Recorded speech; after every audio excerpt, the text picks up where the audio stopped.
अब यहां पर शौनकादि ऋषि पूछ रहे हैं कि प्रभु, ये कथा सबसे पहले पृथ्वी पर किसने किसको सुनाई?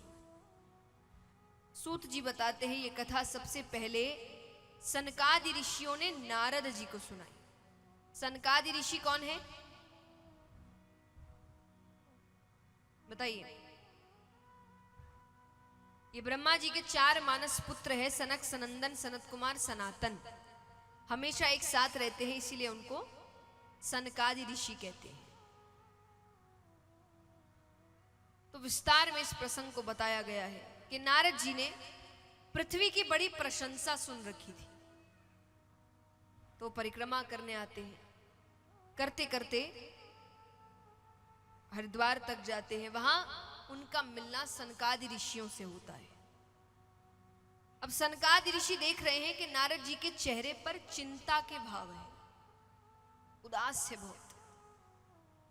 तो उन्होंने पूछा, क्योंकि जो हर वक्त भगवान का नाम लेता हो उसके मन में कैसी चिंता? तो वो कहते हैं कि आप चिंतित हैं। नारद जी ने कहा, मैंने पृथ्वी की बड़ी प्रशंसा सुन रखी थी, राजा हरिश्चंद्र, सती सावित्री। मैं परिक्रमा करने आया तो मैंने तो उल्टा ही दृश्य देखा। यहां तो घर घर में कलह हो रहे हैं, भाई भाई से लड़ रहा है, माँ बाप को घर से बाहर निकाल दिया जा रहा है, बेटी ना गर्भ के अंदर सुरक्षित है ना गर्भ के बाहर सुरक्षित है। व्यक्ति सही गलत के बीच का फर्क भूल गया है। ये देखते देखते मैं वृंदावन की ओर गया तो वहां यमुना नदी के तट पर एक देवी स्वरूपा बैठी है जो बहुत रो रही है, और उसके पास नीचे 2 वृद्ध पुरुष लेटे हुए हैं अचेतन अवस्था में, ऊंची ऊंची सांसें ले रहे हैं। ऊंची ऊंची सांसें यानी ऊंची ऊंची सांसें यानी अंतिम सांसें, कभी भी कुछ भी हो सकता है, और कोई उनकी सहायता नहीं कर रहा। सनकादि ऋषियों ने कहा, तो वो कौन थी, आपने पूछा नहीं? बोले, मैंने पूछा। तो उसने कहा, मेरा नाम भक्ति है। कौन है? तो बोले, ये 2 पुरुष कौन है? बोले, ये मेरे पुत्र हैं, ज्ञान और वैराग्य। तो मैंने उससे पूछा, उसकी ऐसी स्थिति कैसे हुई? तो बताती है कि दक्षिण भारत में मेरा जन्म हुआ, कर्नाटक में मेरा परिपालन हुआ, वहां मैंने यौवन अवस्था प्राप्त की, पर गुजरात आते आते मैं वृद्ध हो गई।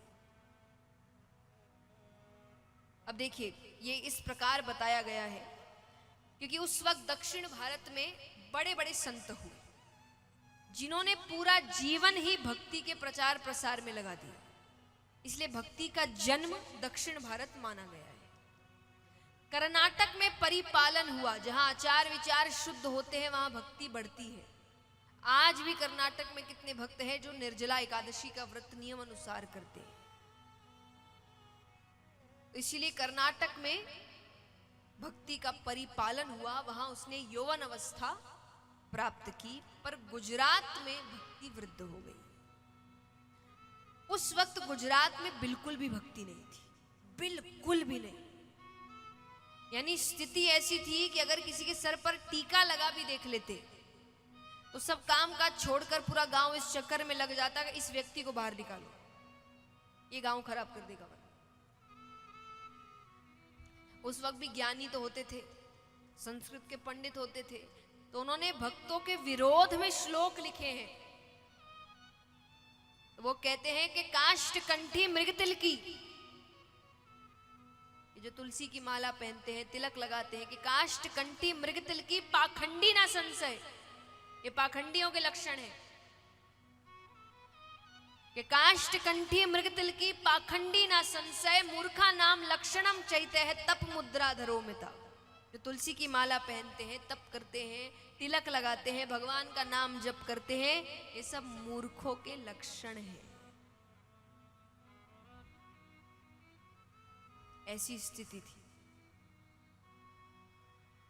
और बताया गया है कि गुजरात में जो सबसे पहले भक्त हुए थे वो थे नरसी मेहता। श्री कृष्ण के एक बहुत बड़े भक्त हुए नरसी मेहता। वो गुजरात के सबसे पहले भक्त हुए, इसलिए उनको भी बहुत सताया गया था। लेकिन उन्होंने जो भक्ति का बीज रोपण किया है और उसके बाद जो फसल आई है, तो अब तो स्थिति ऐसी है कि आज गुजरात भक्ति का मुकुट है। गुजरात में इतनी भक्ति है, पर उस वक्त नहीं थी। तो वो सब बता रही है। अंत में उन्होंने कहा कि गुजरात के बाद वृंदावन आकर मैंने अपनी यौवन अवस्था प्राप्त कर ली, पर मेरे जो 2 पुत्र हैं ज्ञान और वैराग्य, ये अभी तक वृद्ध हैं। तो सनकादि ऋषि कहे कि आपने उनके लिए कुछ किया नहीं? बोले मैंने किया, मैंने कितने वेद उपनिषद शास्त्र के श्लोक कहे, पर मैं जब तक कहता तब तक तो वो चेतन अवस्था में रहते। मैं जैसे ही चुप होता वो वापस बेहोश हो जाते। मुझे समझ नहीं आ रहा मैं क्या करूं। तब सनकादि ऋषियों ने कहा कि आप श्रीमद् भागवत कथा सप्ताहपरायण करिए। सप्ताहपरायण यानी 7 दिन की कथा। महीना परायण भी होता है, 1 महीने की कथा। यानी कथा इतनी है 1 महीने भी चल सकती है, पर समय अनुसार देखकर सप्ताहपरायण ज्यादा चलता है। तो उन्होंने कहा कि आप सप्ताहपरायण करिए। अब नारद जी कहे सुझाव दिया है, कर भी आप ही दीजिए। तब सनकादि ऋषि श्रीमद् भागवत कथा सप्ताहपरायण करते हैं। अब यहां पर पहले दिन की कथा होती है, दूसरे दिन की कथा करते करते 7वें दिन वहां पर साक्षात परम पिता परमेश्वर आते हैं। ज्ञान और वैराग्य को उनकी यौवन अवस्था देते हैं।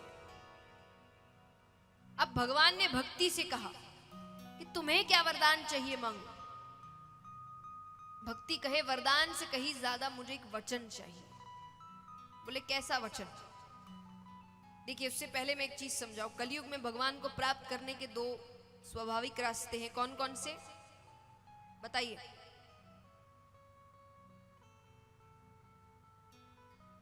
भक्ति और बताओ। एक रास्ता है भक्ति, दूसरा है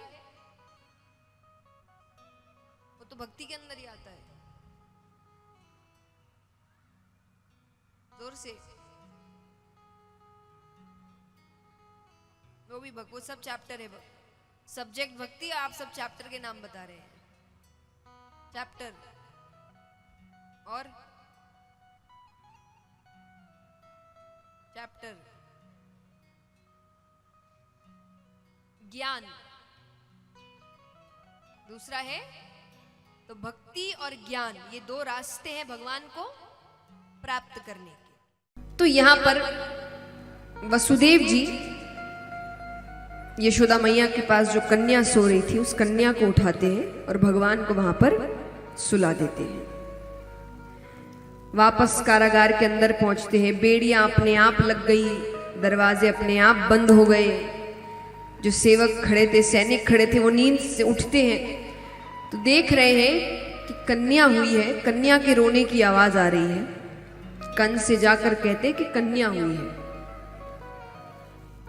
कंस कहे कन्या मेरा क्या बिगाड़ लेगी, पर खतरा क्यों मोल ले। तो जाते हैं, कन्या को गोद में उठाते हैं और मारने ही लग रहे हैं कि वो कन्या आकाश मार्ग पर चली जाती है। कन्या कहती है मूर्ख कंस, अरे तेरा काल तो कब का गोकुल पहुंच गया, अब अपने दिन गिनने शुरू कर दे। अब यहां पर कंस चिंता में पड़ जाते हैं।